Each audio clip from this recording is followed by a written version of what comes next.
दोस्तों, बिहार के बेगूसराय में अजीत अंजुम के खिलाफ एफआईआर दर्ज की गई है, जिसके बाद अजीत अंजुम ने कहा है कि ये एफआईआर उनके लिए मेडल की तरह है। वहीं इस मामले पर रवीश कुमार ने कहा है कि चुनाव आयोग का नाम बदलकर एफआईआर आयोग कर देना चाहिए। दोस्तों, आखिर वजह क्या है जो उनके खिलाफ एफआईआर दर्ज की गई है? दोस्तों, वजह है उनकी ग्राउंड रिपोर्ट। दरअसल उन्होंने बिहार में जारी स्पेशल इंटेंसिव रिवीजन प्रोसेस में, यानी कि जो अभी एसआईआर चल रहा है बिहार के अंदर में, उसमें उन्होंने गड़बड़ियों को उजागर करने का दावा किया है। फॉर्म आधे अधूरे भरे जा रहे हैं, ये कहा है। उनका कहना है कि इसकी वजह से लोगों के फॉर्म नहीं भर पाएंगे और लोग वोट देने से वंचित रह जाएंगे। दोस्तों, पहले आप ये भी समझ लीजिए एसआईआर क्या है। एसआईआर का मतलब स्पेशल इंटेंसिव रिवीजन है। ऐसे समझ लीजिए कि भारत निर्वाचन आयोग ने बिहार में मतदाता सूची को अपडेट करने के लिए ये काम शुरू किया है। एसआईआर के तहत मतदाता सूची से जो वैलिड नाम नहीं है उसे हटाया जा रहा है। मान लीजिए कि अगर किसी का कुछ रह जाता है, जैसे कोई मृतक है और वो जिंदा नहीं है, तो उसके नाम को वहाँ से हटा दिया जाएगा। कोई गैर नागरिक है, मतलब कि जो बिहार का नागरिक नहीं है, उसके नाम को वहाँ से हटा दिया जाएगा। जैसे डुप्लीकेट आईडी, बहुत सारे डुप्लीकेट आईडी बन जाते हैं, तो उस डुप्लीकेट आईडी को भी हटा दिया जाएगा। और इसमें एक पॉइंट है दोस्तों कि एसआईआर की प्रोसेस में घर घर जाकर सत्यापन करना शामिल होता है, मतलब जिसमें बूथ लेवल ऑफिसर यानी बीएलओ घर घर जाकर मतदाताओं की जानकारी एकत्र करते हैं। और इसी पे जो लगा है कि बीएलओ जो है वो आधा अधूरा फॉर्म भरवा रहे हैं या भर रहे हैं, या इस तरह की जो चीज़ें सामने आई है, इसी पे ग्राउंड रिपोर्ट अजीत अंजुम ने किया था। अजीत अंजुम ने 13 और 14 जुलाई को अपने social media handle Ajit Anjum पर पोस्ट किया कि उनकी एसआईआर से संबंधित फैक्ट चेकिंग और ग्राउंड रिपोर्टिंग के कारण कुछ लोग बौखला गए। उन्होंने बेगूसराय के बलिया प्रखंड में एसआईआर के तहत भरे जा रहे फॉर्म्स में गड़बड़ी की ओर इशारा किया था। इसी एसआईआर को दोस्तों जो अभी आपको बताया। दोस्तों, आपको बता दें कि अजीत अंजुम एक सीनियर जर्नलिस्ट हैं, इनके अच्छे खासे फॉलोअर्स हैं। ये अपनी ज़मीनी पत्रकारिता के लिए खासकर जाने जाते हैं। उनके अनुसार स्थानीय ब्लॉक डेवलपमेंट ऑफिसर, बीडीओ और सब डिविजनल ऑफिसर एसडीओ ने उनसे उनकी वीडियो रिपोर्ट को हटाने के लिए संपर्क भी किया था, कॉल किया था और कहा था कि इसको आप हटा लीजिए, लेकिन उन्होंने हटाने से इनकार कर दिया। उन्होंने दावा किया कि एक बूथ लेवल ऑफिसर पर दबाव डालकर उनके खिलाफ एफआईआर दर्ज की गई है, जिसमें उन पर सांप्रदायिक सद्भाव बिगाड़ने का आरोप लगाया गया है।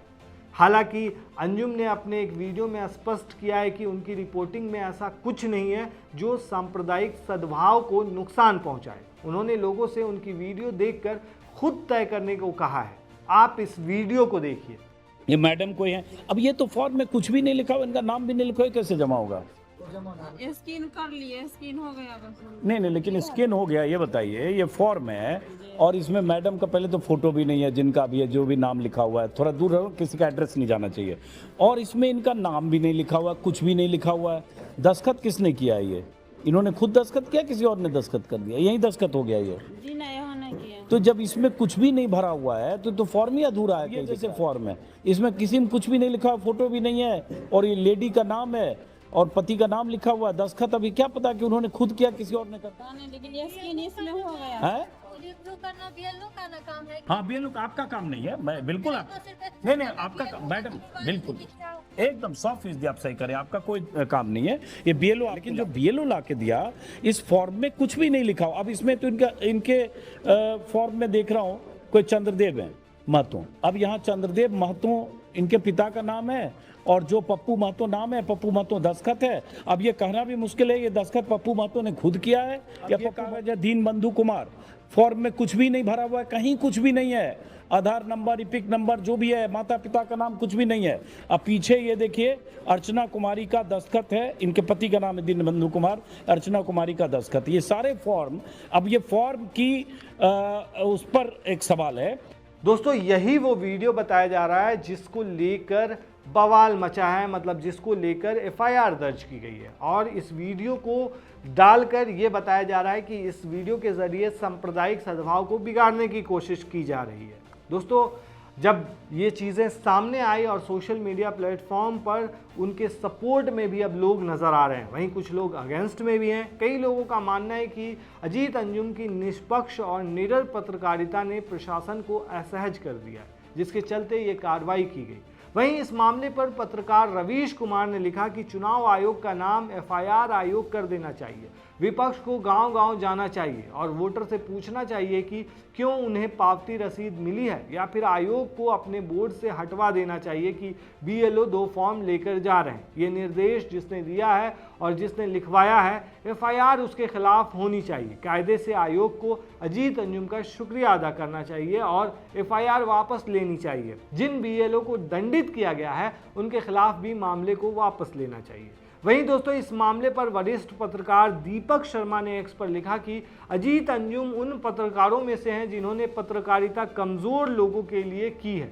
ऐसे पत्रकार को गिरफ्तार करके जेल भेजने की धमकी देना सरासर गलत है। बेहतर है बिहार पुलिस ऐसे जुल्म करने से बचे, उनके कलम को चलने दे। वैसे भी सरकार से सवाल करने वाले पत्रकार देश में 5 से 10 ही बचे हैं।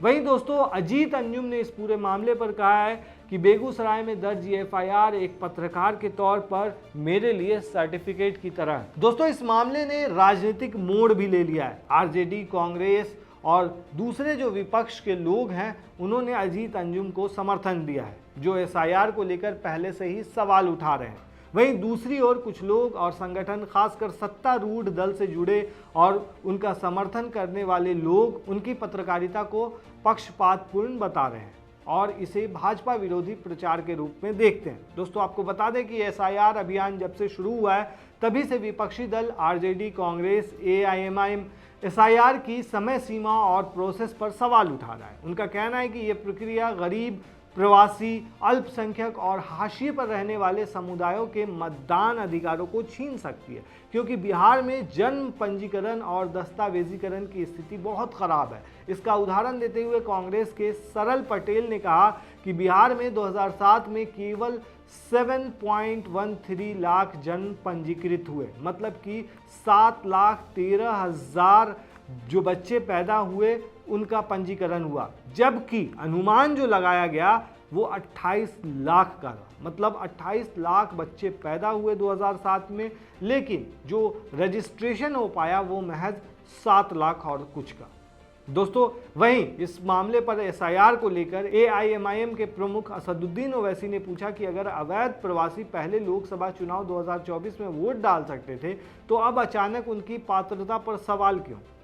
दोस्तों, विपक्षी राजनीतिक पार्टियों का अनुमान है कि लगभग 3 करोड़ मतदाताओं को अपनी पात्रता साबित करने के लिए दस्तावेज जमा करने होंगे, जिससे बड़े पैमाने पर मतदाता बहिष्कार का खतरा है। आरजेडी सांसद मनोज झा, टीएमसी सांसद महुआ मोइत्रा और दूसरे कार्यकर्ताओं ने एसआईआर को असंवैधानिक और मनमाना बताते हुए सुप्रीम कोर्ट में चुनौती भी दी थी। लेकिन ईसीआई ने कहा कि एसआईआर जो है वो संवैधानिक प्रक्रिया है और ये पारदर्शी तरीके से हो रही है। आयोग ने यह भी स्पष्ट किया कि कुछ लोग द्वारा गलत बयान दिए जा रहे हैं। दोस्तों, ये सारा मामला है जो बिहार के अंदर में चल रहा है। बिहार के अंदर इसी साल आखिर में चुनाव होने वाले हैं और चुनाव से पहले ये प्रक्रिया चल रही है। तो ऐसे में सवाल ये उठ रहे हैं कि क्या ये सही है या गलत है। और आपको क्या लगता है दोस्तों, अजीत अंजुम के खिलाफ जो एफआईआर दर्ज की गई है वो कहाँ तक सही है? आप हमें कमेंट में ज़रूर बताएं। शुक्रिया।